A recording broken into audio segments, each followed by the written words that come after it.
My name is Abubakar Askira. I'm the Director of Programs for Hallmark Leadership Initiative, a Gulmakai Network champion of Malala Funds. Okay. I am Oghenetega Ideh, the Program Manager of Hallmark Leadership Initiative. Hallmark Leadership Initiative is an organization in the Northeast that came into existence because of the rate at which education is being deprived for the Northeastern Nigeria. Okay. Now, if you look at the reports from the United Nations and UNICEF, it has shown that we have about 10.5 million out-of-school children for Nigeria. And out of the 10.5 million children that are out of school, 60% are from northern Nigeria. Then statistics has also shown that out of the 60% that are from northern Nigeria, 53 is from the northeast alone. Out of the 53.3% are out of school, 70% of that 53 from northeast is from Borno State. So looking at the rate at which the children from the northeast are not in school, we'll find a way of how we can help in re-enrolling them back to school and seeing what are the major challenges that make these children out of school. Among the challenges, we were able to come up with the lack of accessibility to schools and the insurgency that has been disturbing them, the insecurity there. We have worked with communities where you will see people living in a community that schools don't exist because of the insurgency. And those communities are mostly found in Borno State, because it is only in Borno State that you still have local governments that have not been operating. They are still in the IDP camps. If you go to Yobe State and Adamawa State, I think all the local governments in those states have liberated back to their communities. And in Borno State, so far, the government have been trying to see them being liberated. But the main challenges we are having is access to schools, because they were being destroyed. There are no facilities that even the schools can operate. The issue, we also have other pressing challenges, like the issue of stipends being collected from students. Of recent, in the Education Emergency Working Group, Borno State chapter, we conducted a research, which I led, and we went to different secondary schools in the metropolitan city to know what have been stopping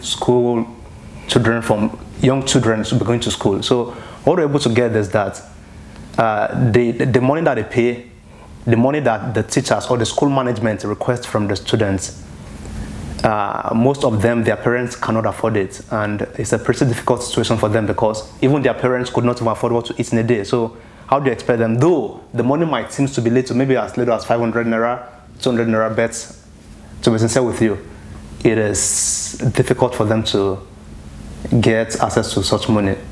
So, and again, it's also difficult in that perspective, in the sense that you don't get the right information from the teachers, because I was there personally, but they will not be able to give you the government have been trying their best, but there's really serious work to do.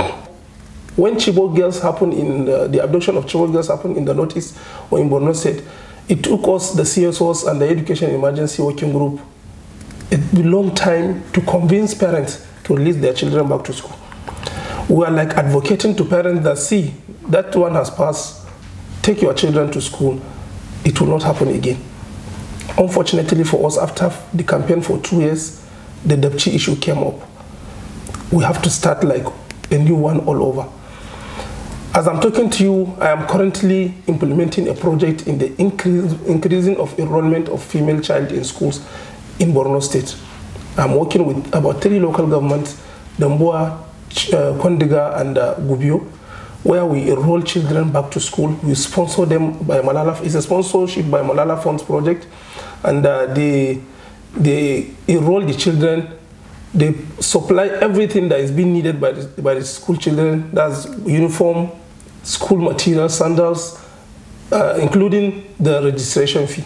We are trying to increase the enrollment. But the challenge we are facing is for you to convince that parents to allow their children to come to school. they will start like asking you, what is your interest? Why our children? Go to other people's children. We don't want it. Are you sure the life of our children is secured? What have you done to the girls? Why didn't you stop it happening? These are the challenges we face, but thank God, since we are from the communities, they understand our language, we understand theirs. We are trying to like collaborate with the stakeholders and community leaders to tell them that they need this. They really need education, and it is only through education that we can be able to like save our community. In Nigeria, there is no way we will continue like this. The future of Nigeria cannot go without education. Looking at the situation, I'm always keen with the Borno situation because it has the largest number of out-of-school children. And without looking at the situation in Borno and the way we are going to cope the situation, I think the future of education is bleak. Looking at the rate at which children are out of school in Northeast, if it should continue like this, definitely there are so many unforeseen issues that will come up. For example, if you look at the rate at which the recruitment of the insurgents is happening, it is most of the children or most of those people that are being recruited are illiterates. For you to convince a learned somebody to join the insurgents, it has to like take so many time. But for the illiterate, they will give them little stipends. They promise them so many things. They will just join without understanding the negative part of it. I think we have to like open up. Nigeria has to like start looking on how to improve the situation in the Northeast. So the situation is actually bleak when it comes to this perspective, because I do feel that a lot has to be done, and that is subjected to what the UBA Act does to this kind of policy. Now, when you go to most of the local governments, if not all, you find it difficult to have senior secondary schools. You have primary schools, you have junior secondary schools, but you don't find senior secondary schools. Now, when a child attends primary school, junior secondary school, the child remains at home. If that child is a female, the parent marries that child out because of the situation. Now, I as a parent don't have money to take my child to the state capital to continue her education or his education.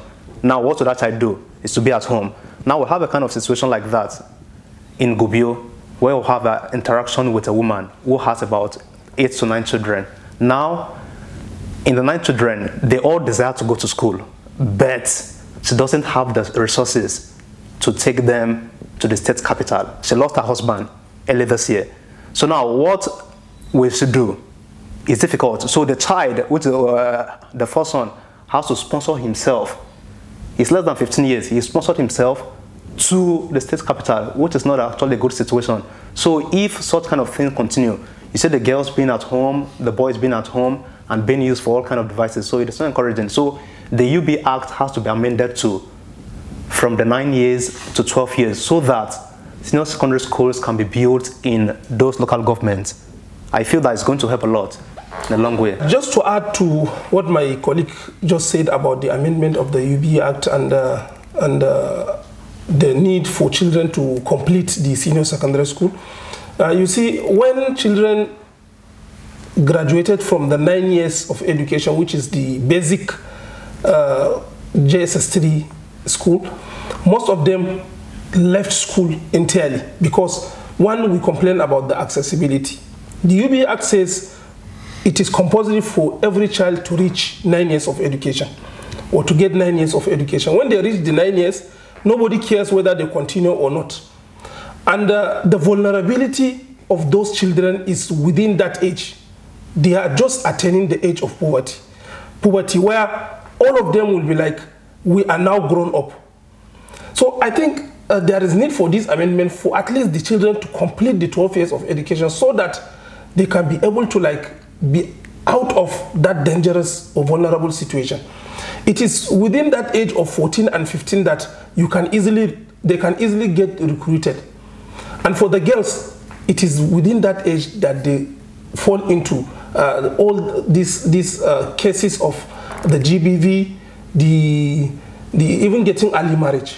So I think we will need to like call on the federal government to at least amend this act so that we will have this 12 years of education where all children will be matured enough to know how to plan their future after secondary school. Because of the vulnerability of these children and the community in which they live, and we understand that they leave school at a very young age, which affects them negatively and make them to be recruited by the insurgent group.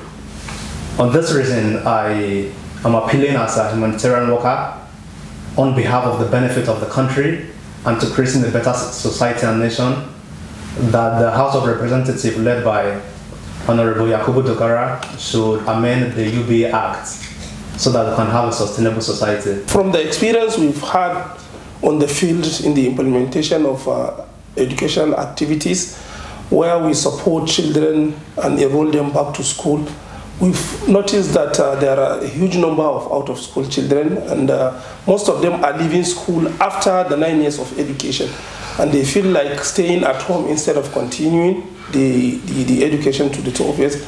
That is what made us to like start calling for the amendment of the UBA Act. May I use this opportunity to call on the House of Representatives led by Honorable Yakubu Dogara to help in passing the bill for the amendment of the UBA Act from 9 years of compulsory education to 12 years of compulsory education. And this is because in communities where I come, Borno State, which is the most vulnerable community in Nigeria, children are being abducted from schools and are being recruited into insurgents because of their being neglected to access schools after their compulsory 9 years of education. Most of them lack what they are doing. They stay at home without doing anything. And if at all they can be able to have access to the compulsory 12 years of education, they will have the sense of responsibility to at least be or find something to do without easily being convinced